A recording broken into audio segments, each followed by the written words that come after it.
Okay जी, I have change this question a little bit now. मैंने आप लोगों को एक्सेल की शीट भी भेज दी है पुरानी, ये भी मैं अभी आपको दोबारा भेज दूंगा। थोड़ा थोड़ा सा मैंने अभी सवाल को चेंज किया है। Now the capital requirement for plant is 6 million and the life of plant is still 5 years with the scrap value और salvage value of 1 million। Building will be rented 1। Capital requirement जो है, working capital requirement वो 2 million की है, लेकिन अब मैं ये प्लान कर रहा हूँ कि अब मुझे चाहिए होगी 1 साल के बाद। इसका मतलब वही वाली बात आ गई कि 1 साल तकरीबन प्लांट को प्रोक्योर करना और इंस्टॉल करने में लगेगा, और उसके बाद मुझे 1 साल के बाद मुझे वर्किंग कैपिटल की जरूरत पड़ेगी ताकि मैं अपना काम शुरू करूँ। इसका मतलब है कि अब जो सेल्स हैं वो भी फिर 1 साल के बाद होंगी। ठीक है, जाहिर है अगर 1 साल के बाद होगी तो अब सेल्स भी उसके मुताबिक ही होंगी। अच्छा, इसके बाद मैंने इसको थोड़ा सा मजीद प्रैक्टिकल किया है। अब मैं ये एज्यूम कर रहा हूँ कि जो सेल्स हैं वो 70,000 मार्कर्स पर ईयर हैं, लेकिन वो 70,000 जो मार्कर्स हैं अब वो हर साल 8% के हिसाब से इंक्रीज भी होंगे। इसका मतलब है कि अगर पहले साल की सेल्स 70,000 है तो अगले साल की सेल्स अब 8% इंक्रीज होने के बाद कोई अप्रोक्सीमेटली कुछ 75,000 के करीब जाएंगी। ठीक है, फिक्स कॉस्ट को मैंने एज्यूम किया 150,000, और ये फिक्स कॉस्ट हर साल 5% बढ़ेगी भी। ठीक है, वेरिएबल कॉस्ट मैंने एज्यूम किया कि 9 रुपीज पर मार्कर ही रहेगी। Tax rate is 29%। Depreciation rate अब मैंने 25% डायरेक्ट फर्स्ट कर लिया है, और मैंने कहा है एज पर FBR रूल्स। ठीक है, FBR का मतलब क्या है कि एज पर टैक्स रूल्स। और कॉस्ट ऑफ कैपिटल जो है वो दोबारा हमारे पास 12% ही है। ठीक है, इस तरीके से अब हमने इसको प्लान किया है इस सवाल को करने का। ओके जी, मैं दोबारा पूरा प्रोसेस के तौर पर आपको सवाल करके दिखाता हूँ। अब सबसे पहले मैंने कहा जी कि कैश आउटफ्लो रिक्वायरमेंट्स क्या क्या है। सबसे पहली बात वही आ गई कि कैश आउटफ्लो रिक्वायरमेंट्स क्या है। तो परचेज ऑफ प्लांट के लिए मुझे 6 million की अपना जरूरत है, और कब है? एट ईयर 0, यानी कि अभी मुझे इसकी जरूरत है। और इसके मुकाबले में जो वर्किंग कैपिटल रिक्वायरमेंट है मेरे पास, वर्किंग कैपिटल रिक्वायरमेंट्स वो अगेन कितनी है जी? 2 million। और वो कब है?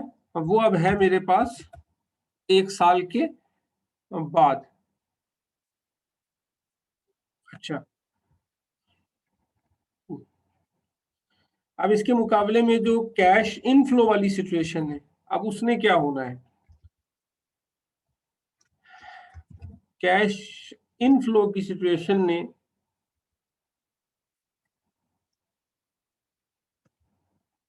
कुछ इस तरीके से वर्कआउट करना है कि मैं दोबारा वही वाली बात करता हूँ पूरी।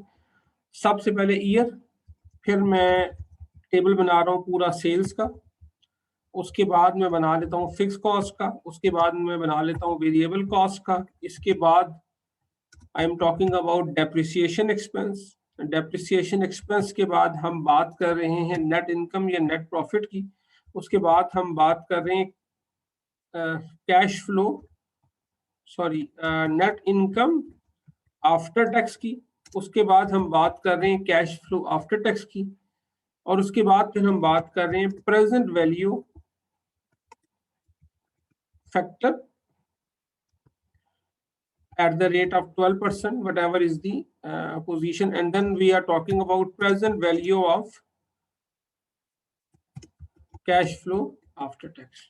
ठीक है, दिस इज हाउ हम तकरीबन अब इन सारी चीजों की बात कर रहे हैं।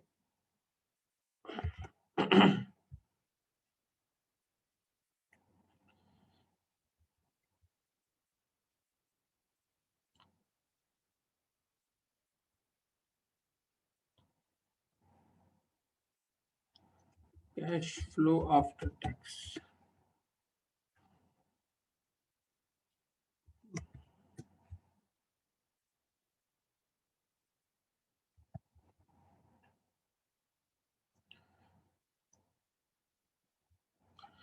ओके जी। तो दिस इज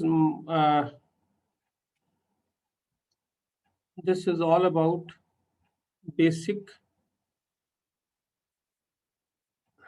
टेबल। अब देखिए जी, 5 साल है आपके पास, first year, second year, third year, fourth year and fifth year, और फिफ्थ ईयर में आपको दोबारा कोई रेजिडुअल फिगर्स वगैरह मिलेंगी। अब आप देखिए सिचुएशन क्या होगी। सबसे पहले सेल्स आपके पास कितनी है? सबसे पहले आपके पास सेल्स है 70,000 मल्टीप्लाई बाय प्राइस कितनी अज्यूम की हुई है हमने 25। सो सबसे पहले 70,000 मल्टीप्लाई बाय 25। ठीक, इसका मतलब है जो मेरे पास जो सेल्स आएंगी सबसे पहले वो ये आ जाएंगी जी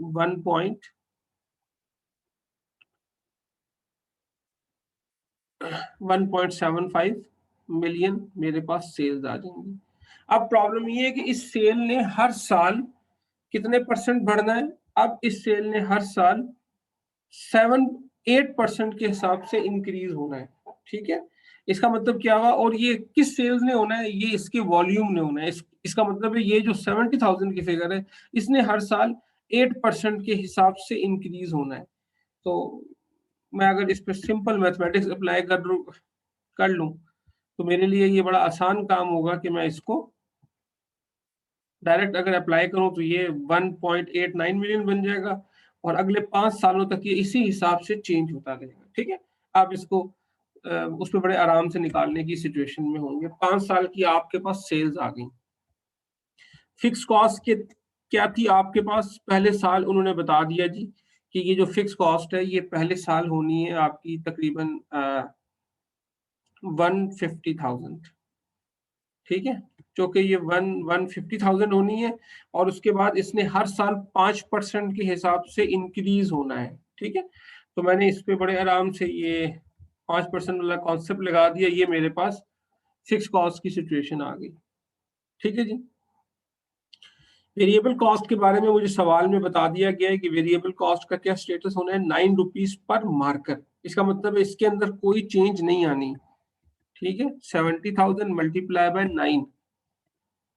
तो क्या मैं ये कह सकता हूं कि ये 6,30,000 रुपए हर साल सेम रहेंगे? नहीं, अभी मैं ये कहने की सिचुएशन में नहीं हूं, इसलिए कि इसके अंदर ये 9 रुपए तो सेम है, लेकिन ये 70,000 सेम नहीं है। असल में इस 70,000 ने हर साल 8% के हिसाब से इंक्रीज होना ही होना है। ठीक है, इसका मतलब है कि मैं इस फिगर के ऊपर 8% के हिसाब से इंक्रीज अभी भी एक्सपेक्ट कर रहा हूं।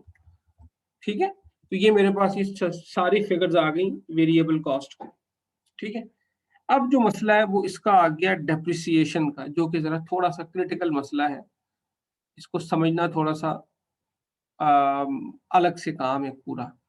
मैं इसको यहाँ पे जरा सॉल्व करने की कोशिश करता हूँ। 1 2 3 4 5। अब आप देखें सिचुएशन क्या है। सिचुएशन ये है कि आपके पास एक एसेट मौजूद है जिसकी वैल्यू कितनी है? 6 मिलियन। अच्छा, होता अब क्या है बेसिकली? होता ये है कि जब आप ये बात करते हैं ना कि जी एफडीआर या किसी टैक्स के रूल्स के मुताबिक अप्लाई करना है, तो हमारे पास एक तो मुख्तलिफ मेथड्स हैं जो हमने अभी तक पढ़ ली है, straight line method, declining balance method, double declining balance method वगैरह वगैरह। यहाँ पे उसने आपको डायरेक्ट परसेंटेज बता दी है। परसेंटेज का मतलब है आपको डायरेक्ट ये वाली परसेंटेज अप्लाई करनी है, लेकिन अप्लाई करनी है हमेशा डिक्लाइनिंग बैलेंस मेथड के कॉन्सेप्ट के तहत। इसका मतलब होगा क्या? होगा ये कि पहले साल आपके पास जो वैल्यू है वो जाहिर है वही रहेगी 6। पहले साल आपके पास वो वैल्यू बिल्कुल वही रहेगी जिसको अभी हम 6 मिलियन की बात कर रहे हैं। अब इस 6 मिलियन के ऊपर मैं चलें लिंकिंग नहीं करता, मैं डायरेक्ट करता हूँ। मैंने इस पर 25% का रूल अप्लाई किया, तो ये 25% के हिसाब से ये जो वैल्यू है ये बन गई मेरे पास 1.5 मिलियन। ठीक है, 1.5 मिलियन का मतलब क्या बना? इसका मतलब ये बना कि अब मेरे पास जो एकुमुलेटेड डेप्रिसिएशन है वो कितनी आ गई? 6 माइनस 1.5। सॉरी, जो मेरे पास एकुमुलेटेड है वो यही आ गई 1.5 मिलियन, और बुक वैल्यू मेरे पास कितनी आ गई? वो आ गई 6 million minus this accumulated. So this is the book value. Next time जो 25% का रूल अप्लाई होना है वो इस बुक वैल्यू पे अप्लाई होना है, 4.5 मिलियन मल्टीप्लाई बाय 25%, ठीक है। It's mean next time depreciation is going to be 1.125।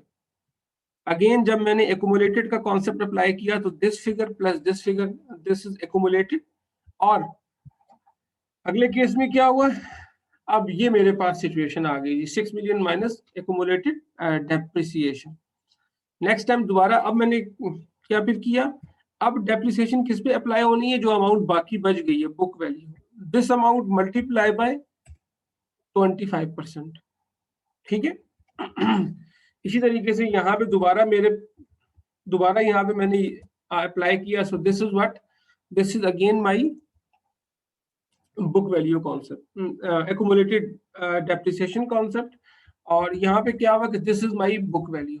Book value आपको पता है कैसे आती है, book value is equal to, अगर आपको याद हो, book value is equal to cost less accumulated depreciation, ठीक है। तो ये बिल्कुल उसी कॉन्सेप्ट के तहत ये मेरे पास पूरी की पूरी फिगर आई है कि 6 मिलियन से मैंने इसको माइनस किया तो मेरे पास ये फिगर आ गई है। नेक्स्ट टाइम क्या हुआ, अगले साल दोबारा ये वाली सिचुएशन है कि this multiply by 25%, so this is going to be the depreciation. दोबारा मैंने एक्यूमुलेटेड डेप्रिसिएशन मालूम की, दिस इज द वैल्यू। और दोबारा मैंने मालूम की book value, so this is the value, ठीक है। अब 5वें साल में मेरे पास जो बैलेंस बच रहा है वो असल में कितना बच रहा है, अल्टीमेटली दैट इज 1 मिलियन। तो अगर वो 1 मिलियन बच रहा है तो फिर जाहिर तरीकेकार क्या होगा कि मैं दिस माइनस दिस करूंगा तो मेरे पास इसकी एक्चुअल वैल्यू आके मौजूद हो जाएगी, जिस तरीके से हम डिक्लाइनिंग बैलेंस मेथड में इसकी वैल्यू को बराबर कर लिया करते हैं, ठीक है। प्रैक्टिकल केस में ये जो लास्ट स्टेप है ना, ये थोड़ा सा डिफरेंट होता है, लेकिन मैं अभी चूंकि ज्यादा वो डिटेल में नहीं जाना चाह रहा तो मैंने इसको एक एक सिंपल तरीके से इसको मैंने एडजस्ट कर लिया बस आपके लिए, ठीक है। अदरवाइज पहले 4 सालों में तो चीज सेम होगी, 5वें साल में थोड़ी सी डिफरेंट हो जाएगी। इसका मतलब है these are now my depreciation expenses for next 5 years, ठीक है। तो मैंने यहाँ पे रख के इसको कॉपी कर लिया, तो ये मेरे पास वैल्यूज आ गई हैं किस चीज की, डेप्रिसिएशन एक्सपेंस की। ठीक हो गया। अब देखें, अब मैं मालूम करता हूं इनकी net income. Sales minus fix cost minus variable cost minus depreciation expense. आप अगर देखेंगे तो ये फिगर माइनस में आ गई है, और मैंने इनकी सारी फिगर्स को नीचे कॉपी कर लिया, तो 2 साल नेगेटिव में होने के बाद उसके बाद ये पॉजिटिव आना शुरू हो गया, ठीक है। अब अगर मैं देखूं कि टैक्स के बाद की सिचुएशन क्या बनेगी, तो जाहिर है टैक्स के बाद की सिचुएशन में क्या बनना है, अगेन जिस तरह मैंने निकाला था कि वो 71% से उसकी वैल्यू को एडजस्ट करने वाली बात थी, तो अगर हम उसको एडजस्ट कर दें तो ये वाली सिचुएशन हमारे पास आ जाती है, ठीक है। टैक्स के बाद जाहिर है मेरा जो लॉस है 5,30,000 रुपए का जो लॉस है, अब चूंकि लॉस हुआ है तो इस पे तो टैक्स अप्लाई नहीं होगा, तो लॉस की वजह से टैक्स का मुझे थोड़ा सा बेनिफिट हो जाएगा, ठीक है। अमाउंट मेरे पास कम होती चली जाएगी। यहाँ मैंने सिंपल एज्यूम किया है वो बेसिक प्रिंसिपल कि अगर इनकम हो रही है तो टैक्स में मुझे टैक्स देना पड़ रहा है, और अगर इनकम नहीं हो रही तो मुझे टैक्स की सेविंग हो रही है। ये मैंने सिंपल सा प्रिंसिपल यहाँ पे अज्यूम कर लिया है। ये वाला principle as it is directly बहुत सी जगहों पे अप्लाई नहीं होता, but for sake of simplicity जब हम क्वेश्चन सॉल्व करते हैं किताबों के अंदर तो फिर हम इस तरीके से प्रिंसिपल को अप्लाई करते हैं। आगे मैं अगर दोबारा करूं कि कैश फ्लो आफ्टर टैक्स की सिचुएशन क्या है, तो वही वाली बात आ गई कि net income after tax plus depreciation expense, और ये मेरे पास कैश फ्लो आफ्टर टैक्स की वैल्यू आ गई, which is something like it, और मैंने इस सबको थोड़ा थोड़ा एक्सटेंड कर दिया। This is my cash flow after tax, और आपको पता है कि कैश फ्लो आफ्टर टैक्स कैसे निकलता है, that is net income after tax plus depreciation expense. ठीक हो गया जी। आगे आप अगर दोबारा वही प्रेजेंट वैल्यू का फैक्टर निकालना चाहें तो आप चाहें तो इसको डायरेक्ट भी अप्लाई कर सकेंगे, लेकिन चलें अगर करना चाहें तो आप इसको कर लें। ये मेरे पास प्रेजेंट वैल्यू फैक्टर्स आ गए सबके।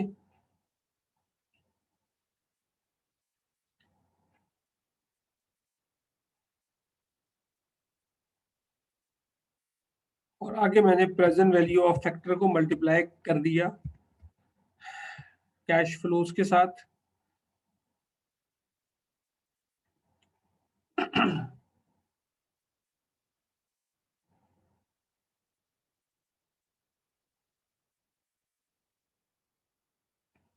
और 5वें साल में मुझे ये भी पता है कि मुझे और क्या चीज मिलनी है 5वें साल में। एक तो मुझे मेरा वर्किंग कैपिटल वापस मिलना है, प्लस मेरा सैलरीज वैल्यू मुझे वापस मिलनी है। ठीक है, इसको भी मैंने शो कर दिया ताकि ये भी वैल्यू बिल्कुल एज इट इज मेरे पास निकल सके।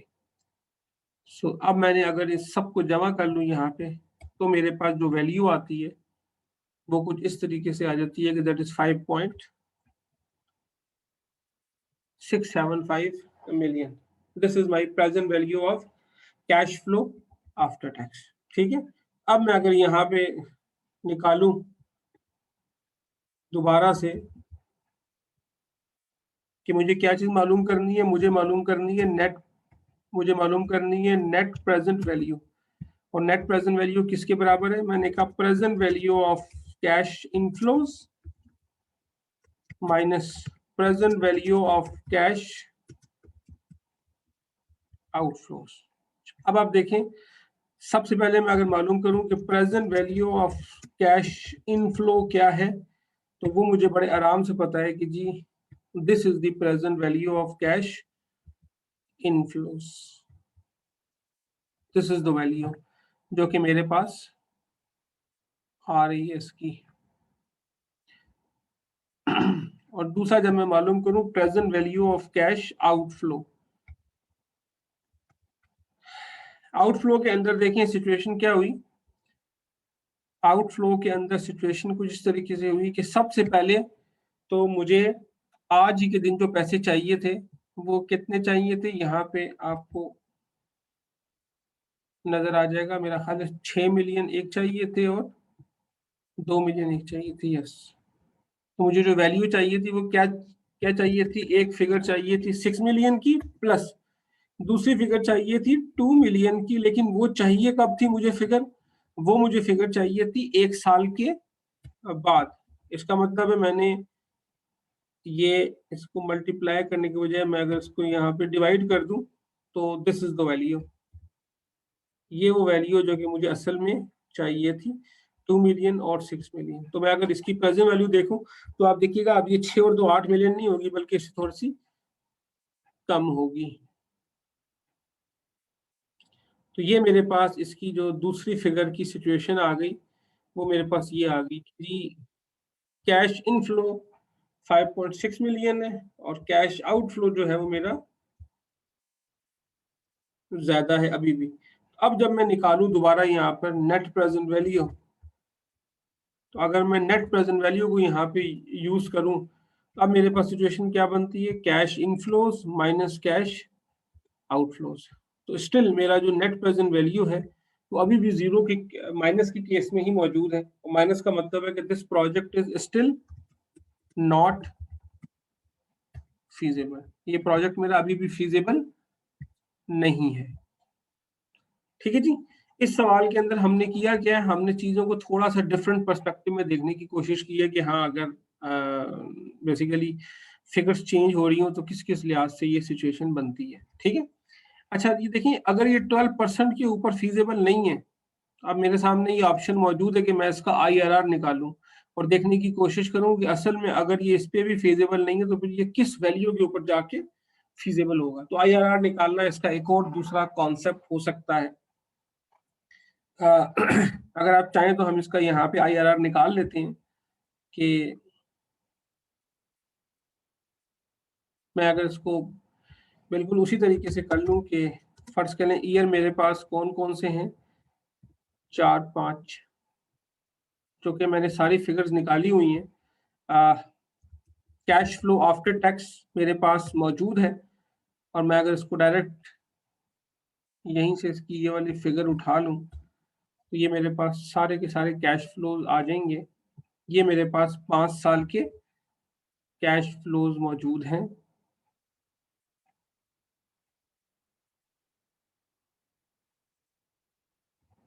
और अगर मज़ीद आसानी के लिए मैं इसके ऊपर इसकी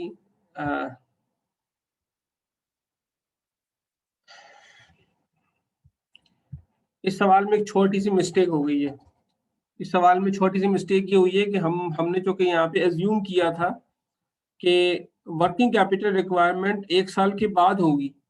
तो अगर आप 1 साल के बाद काम शुरू करेंगे तो उस सिचुएशन में बेसिकली होगा क्या, उस सिचुएशन में आपकी जो सेल्स हैं वो फिर ईयर 1 से शुरू नहीं होंगी। प्लीज सारे इस बात को नोट कर लें, फिर वो ईयर 1 से शुरू नहीं होगी बल्कि वो ईयर 2 से शुरू हो जाएंगी। ठीक है, ये बड़ी एक मेजर सी चीज थी ये जो कि मिस हो गई है। इसलिए मेरे लिए बेहतर ये है कि हम इसकी वर्किंग कैपिटल रिक्वायरमेंट को भी फिर ईयर 0 ही फर्ज कर लें ताकि किसी किस्म के सवाल में मसला ना हो। ठीक है, अगर हम ये बात फर्ज कर लें, अब present value of cash outflow भी फिर प्रेजेंट वैल्यू में नहीं जाएगी बल्कि ये सिंपल इसी तरीके से चली जाएगी 8 मिलियन, और ये मेरे पास जवाब यही आ जाएगा। ठीक है, ये अच्छा किया इस पर गौर कर लिया। तो ये मेरे पास जी आ गया cash flow cash outflow which is 8 million. Okay, अब मुझे देखना है कि किस वैल्यू ऑफ परसेंटेज पे जाके ये वैल्यू असल में एक दूसरे के साथ बराबर हो रही है। ठीक है, तो मैं अगर यहाँ पे प्रेजेंट वैल्यू फैक्टर अप्लाई कर दूं, अब क्योंकि मुझे प्रेजेंट वैल्यू फैक्टर मुख्तलिफ किस्म के निकालने हैं, तो मैं अगर इस पे फर्ज करेंगे 12% पे तो मैं देख चुका हूँ ऑलरेडी कि क्या पोजीशन है। तो अगर मैं इसको 10% पे चेक करने की कोशिश करूं कि 10% पे क्या पोजीशन बनती है, तो मैं इसको कर सकूंगा 1 plus this 10% raise to power 10। अगर थोड़ी देर के लिए आप लोग नाराज ना हो ये एक्सेल के यूजेस से, तो हम इसको जरा आराम से इसको करने की पोजीशन में आ जाएंगे। सो this is present value of cash flow after tax. तो मैं अगर यहाँ पे present value of cash flow after tax निकालूंगा तो अब दिस मल्टीप्लाई बाय दिस, तो मेरे पास बड़े आराम से इस तमाम की present value of after tax आ जाएगी। Just I need to make it minus, क्योंकि ये कैश आउटफ्लो है, इनफ्लो नहीं है। तो मैं अगर यहाँ पे इसकी डायरेक्ट इसका सम ले लूं, सो दिस इज स्टिल 1.957। हैरत की बात है, इतनी फिगर आखिर क्यों आ रही है ये, आई डोंट नो। चले खैर, मे बी सवाल को हमने कुछ इस तरीके से बना लिया हो कि ये बहुत ही कम पे आ रही है, 1% एंड 2%। इसका मतलब है ये, आप अगर इसको देखें यहाँ पर, मैं अगर इसको देख लूँ एक दफा कि net present value at 2% it is minus 75,930, and net present value at 1%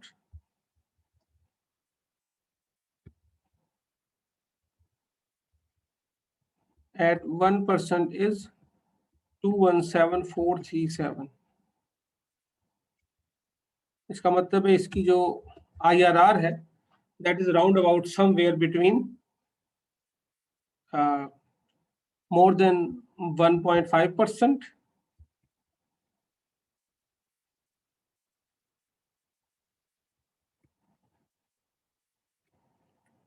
it is almost more than 1.5%, ठीक है, एंड लेस देन 2%। तो अब यहाँ पे इसका जो हम तरीक़ेकार इस्तेमाल करते हैं इंटरपोलेशन का, उसकी मदद से हम इसको सॉल्व कर सकते हैं। यहाँ पे चूँकि मेरे पास एक्सेल का मौजूद है, तो एक्सेल से मैं बड़े आराम से ये मालूम करने की सिचुएशन में हूँ कि असल में इसकी वैल्यू क्या बनेगी अप्रॉक्सीमेटली। ठीक है, तो मुझे ये नज़र आ रही है कि तकरीबन कुछ 73 या 74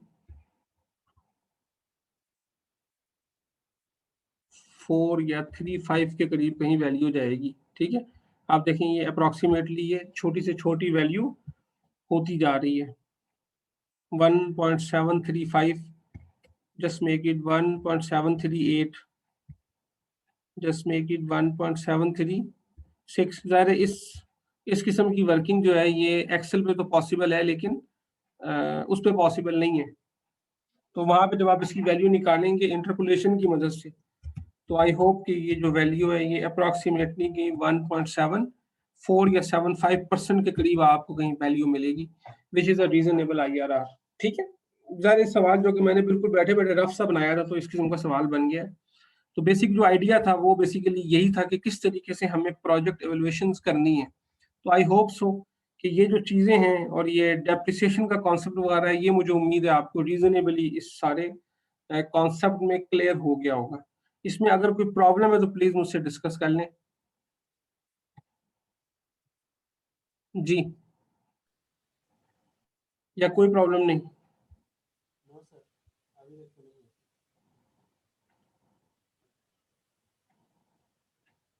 क्लास में कोई और नहीं बोलता है? ये बाकी सारे खामोश रहते हैं, राफे, हसन अस्करी, खयाम अख्तर, तनवीर, निमरा, उमर, वलीद, जोहा, सारे खामोश रहते हैं।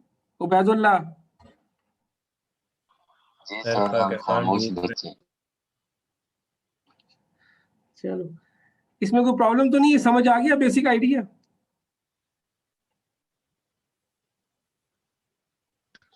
नो सर, अभी तक तो कोई नहीं, प्रैक्टिस करते थे देखते। चलें ठीक है, चलें ठीक है, प्रैक्टिस करें, फिर अगर कोई भी इशू हो तो मुझसे प्लीज डिस्कस करते रहिएगा। ठीक है, चलें ठीक है, जी सर, अल्लाह ओके हाफिज। सर। मैं ये आप लोगों के साथ ये इसकी रिकॉर्डिंग शेयर कर लेता हूँ अभी थोड़ी देर में। ठीक है, ओके, अल्लाह हाफिज।